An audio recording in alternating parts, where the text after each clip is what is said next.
என்ன MS Dhoni retire ஆகிட்டாரா? உண்மையா? இப்படித்தான் பல நியூஸ், அதில் வதந்தியும் இருக்குது.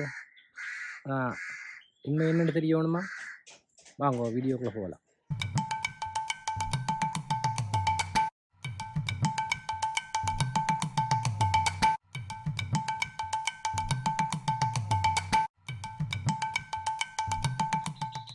தமிழ் தினம் இனிய தமிழ் வணக்கம். அன்பு உறவுகளே, நான் அளவை கலைக்கிறேன். நேற்று நடந்த மேட்சில் என்ன நடந்தது? சென்னை சூப்பர் கிங்ஸுக்கும் ராயல் சேலஞ்சர்ஸ் பெங்களூர் அணிக்கும் இடையில் நடந்த அந்த மேட்சில் முடிவு எப்படி இருந்தது? அதனால் சென்னை சூப்பர் கிங்ஸ் அப்படிப்பட்ட அந்த தோல்வியை சந்தித்திருந்தது. 27 ஓட்டங்களால் தோல்வியை சந்தித்திருந்தது. அதன் விளைவுகள் என்ன?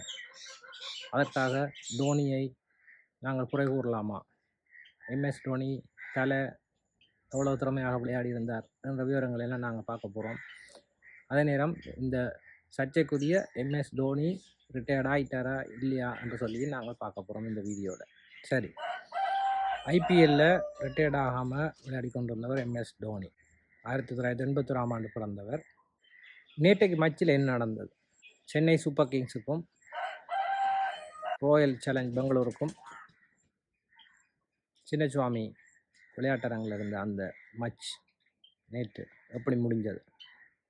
அதில் எம்எஸ் தோனி விளையாடினது தான் கடைசியாக. இப்படி பல்வேறான கேள்விகள் இருக்குது. ஆனால் இன்னும் விடைகள் தெரியாத புதிராக இருக்குது. அது எம்எஸ் தோனியாக வந்து சொன்னால் தான் தெரியும் அவர் ரிட்டையர்ட் ஆகிட்டார், ஐபிஎல் மேட்சுகளில் இருந்தும் ரிட்டையர்ட் ஆகிட்டாரான்னு. அவர் ஏற்கனவே ஒரு 10 வருடத்துக்கு முன்னாடி டெஸ்ட் மேட்சில் இருந்து ஓய்வு பெற்றார். அதுக்கு பிறகு இந்தியாவுக்கு வேர்ல்ட் கப் எல்லாம் அடித்து கொடுத்தார்.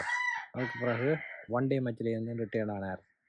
இப்போ T20 ஐபிஎல் விளையாட்டில் போன வருஷம் சென்னை சூப்பர் கிங்ஸுக்கு கப் அடித்து கொடுத்தார். அதுக்கு பிறகு என்ன நடந்தது? கப் அடித்து 2-3 நாளில் அவருக்கு நீல ஆப்ரேஷன் ஒன்று நடந்தது. அதுக்கு பிறகு அவர் இந்த வருஷம் விளையாடுவாரா இல்லையாண்டு கேள்விகள் வரும் பொழுது அதுக்கான பயிற்சிகள் எடுத்து ஃபிட்னஸில் தேர்வடைந்து இந்த வருஷம் விளையாடினார். அவரால் முடிஞ்சளவு விளையாடினார். எப்போவுமே தலை தான். எம்எஸ் தோனி என்றது கிரிக்கெட் சகாப்தத்தில், இந்திய கிரிக்கெட் வரலாற்றில் ஒரு முக்கியமான பெயர். அதை யாருமே மாற்ற முடியாது. அதே வேளையில் அவருடைய வயதை பார்க்கும் பொழுது இப்போ 43 வயது தான் இருக்குது. 1981 ஆண்டு பிறந்தவர். இன்னும் அவர் 45 வயது வரை கூட விளையாடலாம். அவருக்கு உடல் ஒத்துழைத்தார். அதனால் பலர் நேற்று விளையாடின மேட்ச் தான் கடைசி மேட்ச் என்று சொல்கிறார்கள். ஆனால் ஒஃபிஷியலாக தோனி அனௌன்ஸ் பண்ணினா தான் தெரியும் அவர் ரிட்டையர் ஆகிட்டாரா இல்லையான்னு சொல்லி. உண்மையிலேயே சென்னை சூப்பர் கிங்ஸ் ஆதரவாளர்கள், மற்ற தோனி ரசிகர்கள், ரசிகர்கள் எல்லோருமே எதிர்பார்த்திருக்கிறது தோனி இன்னும் 2 வருடங்களாவது இந்த ஐபிஎல் மேட்சுகளில் விளையாட வேணும். அவருடைய விளையாட்டை நாங்கள் பார்க்க வேண்டும். நேற்று இன்னொரு சம்பவம் நடந்தது, உங்களுக்கு தெரியும். தோனி அடித்த 6 கூரையை பிச்சு கொண்டு போயிட்டு, கூரைக்கு மேலால் போயிட்டு, ஸ்டேடியத்தின் கூரைக்கு மேலால் போன 6. அப்போ போல் வந்து மாற்றப்பட்டது. அந்த போல் மாற்றப்பட்டது கூட அவர்களுக்கு பாதகமாக அமைந்திருக்கலாம், ஆர்சிபிக்கு சாதகமாக அமைந்திருக்கலாம் என்றும் எக்ஸ் தளத்தில் பல பதிவுகளை காணக்கூடியதாக இருக்கிறது.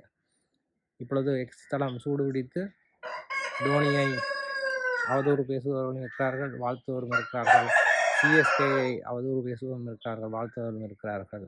கிரிக்கெட்டின் ரசிகர்களாக நாங்கள் விளையாட்டை விளையாட்டாக பார்த்து எல்லோருமே வீரர்கள் எப்பொழுதும் அவர்களுடைய திறமையை காட்டிக்கொண்டு தான் இருக்கிறார்கள். சில வேளைகளில் அவர்களுக்கு சாதகமாக அமைகிறது, சில வேளைகளில் பாதகமாக அமைகிறது.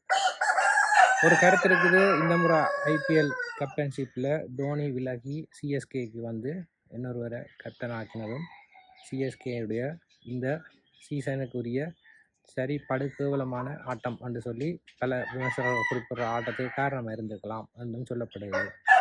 ஆனால் அவர்களால் யாருமே வந்து தோற்பதற்காக விளையாடுவதில்லை, அவர்கள் வெல்வதற்காகத்தான் விளையாடுகிறார்கள். அப்படி இருக்கின்ற நிலையிலே அவர்களால் முடிந்ததை செய்திருக்கிறார்கள். திறமையானவர்கள் எப்பொழுதும் ஜெயிப்பார்கள். அதனால் இந்த முறை ஆர்சிபி பக்கம் காற்று வீசியிருக்கு. அவர்கள் அந்த 4 அணிகளுக்குள் நுழைந்து விட்டார்கள். இது போன்ற பல சுவாரஸ்யமான தகவல்களை உங்களுக்கு தர இருக்கின்றேன். இணைந்திருங்கள். அதுவரை விடைபெற்றுக் கொள்கிறேன். நன்றி, வணக்கம்.